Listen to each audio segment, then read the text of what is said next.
Hey man, have you heard about CRISPR? Crispr? What's that? So CRISPR is this new genome editing technology. Here, have a look. Crispr-Cas9.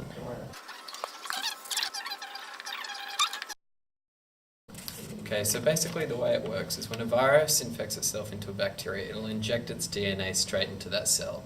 In response to this, the bacteria will create two strands of RNA, collectively known as the guide RNA, which form a complex with the Cas protein. Think of it like this. The guide RNA is the targeting system to the Cas protein, which is the warhead to make the incision in this viral DNA.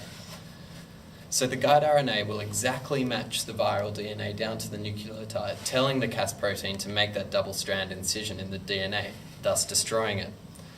Bacteria then stores this DNA in a section of its genome known as the CRISPR locus. So what we have done to harness this process is tailor our own guide RNAs. So we can get the Crispr-Cas9 enzyme to target anywhere on the genome that we want. And then by directing the route of cell repair, either by non-homologous end joining or homologous repair, we can insert or remove DNA anywhere on the genome. The potential is enormous.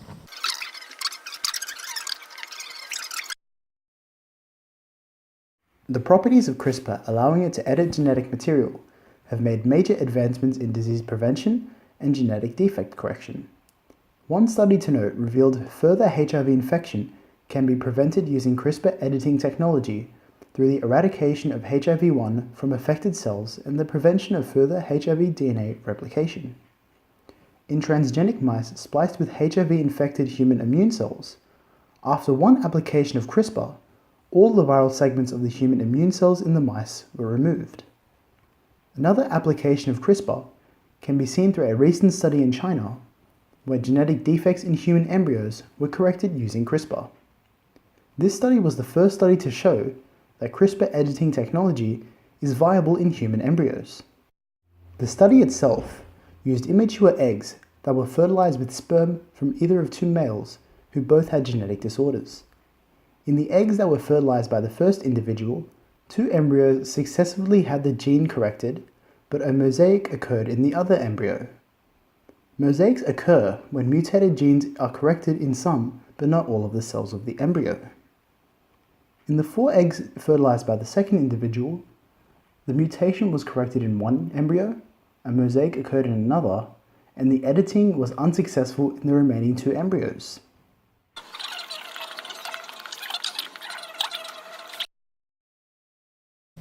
CRISPR significantly improves efficiency over previous techniques. Generating a knockout organism through this process could take in excess of 1 year. A knockout organism contains only the altered gene, or contains chromosomes where the gene has been removed. It is homozygous. Previously, a knockout organism, often a mouse, took multiple generations through inbreeding to achieve. The first generation mouse has an altered gene implanted into the embryo. The resulting hybrid has only a chance to produce an offspring carrying the altered gene. Subsequent generations are then inbred until a homozygous individual is produced. By contrast, CRISPR edits both copies of the gene simultaneously, and when used on stem cells, can reduce the chance of the initial mosaic expression, producing a knockout in the first generation.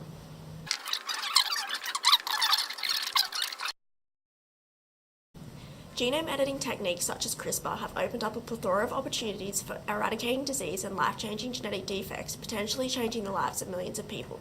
However, these opportunities will, in turn, open a number of doors to serious ethical implications that cannot be reversed. Firstly, the introduction of CRISPR technology highlights some concerning questions regarding the equality and justice behind the technique, namely who will be allowed and able to access this technology and at what cost.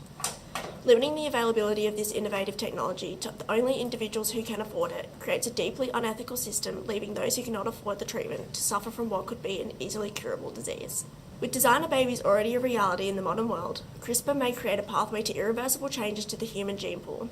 In the near future, CRISPR is predicted to be a revolutionary technique that will allow parents to screen and remove potentially deadly or life-changing diseases that may affect their offspring. Diseases such as Down syndrome may be completely eradicated from the human genome. While this initially will drastically improve the quality of life for parents and their offspring, this sort of genetic alteration creates a slippery slope for what could become highly selective eugenics, potentially diminishing variation within the human population and thus creating unknown and potentially deadly mutations that we cannot treat. Conversely, some scientists and notable figures have highlighted the reverse side of the argument, highlighting that choosing not to use readily available genetic modification techniques that can cure disease or birth defects is unethical in itself, as it condemns an unborn child or innocent person to a life of difficulty, suffering, or even death. Well, CRISPR sure is interesting, hey? Yeah, this could have global implications. Hey, where'd everybody go?